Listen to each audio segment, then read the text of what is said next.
പോപ്പോയിൽ നമ്മൾ എല്ലാ ദിവസവും രാവിലെ 5 മണിക്ക് ശേഷം നമുക്ക് NFT പർച്ചേസ് ചെയ്യാൻ പറ്റും. അപ്പോൾ നമുക്ക് NFT എങ്ങനെ പർച്ചേസ് ചെയ്യാൻ നോക്കാം. ബൈ NFTയിൽ പോകാം.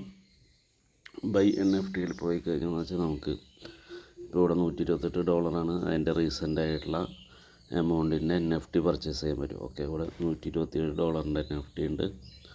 നമ്മൾ ബൈ കൊടുക്കുന്നു. BNB ഗ്യാസ് ഫീ പർച്ചേസിന് BNB കൊടുക്കണം. പാസ്വേഡ് അടിക്കുക,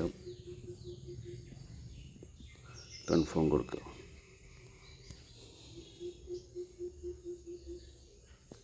ഇവിടെ സക്സസ് വന്നിട്ടുണ്ട്. സക്സസ് വന്നു കഴിഞ്ഞെന്ന് വെച്ചാൽ നമുക്ക് നോക്കിക്കഴിഞ്ഞെന്ന് വെച്ചാൽ അറിയാൻ പറ്റും. വേണ്ട, ഇവിടെ മൂന്നാമത്തെ ബൈ. അപ്പോൾ ആദ്യത്തെ ബൈ $93 ആയിരുന്നു, രണ്ടാമത്തെ 54 മൂന്നാമത്തെ നമുക്ക് $127. അത് ഓൾറെഡി കമ്പനി സെല്ലിന് ഇട്ടിട്ടാണ് $133. ഈ $133 1% പ്രോഫിറ്റ് നമുക്ക് കിട്ടും. ഇത് വളരെ സിമ്പിളാണ്, നല്ലൊരു പ്രോജക്റ്റാണ്. നല്ല രീതിയിൽ ഇൻകം ജനറേറ്റ് ചെയ്യാൻ പറ്റുന്നൊരു പ്രോജക്റ്റാണ് പോപ്പോ എന്ന് പറയുന്നത്. Okay, thank you.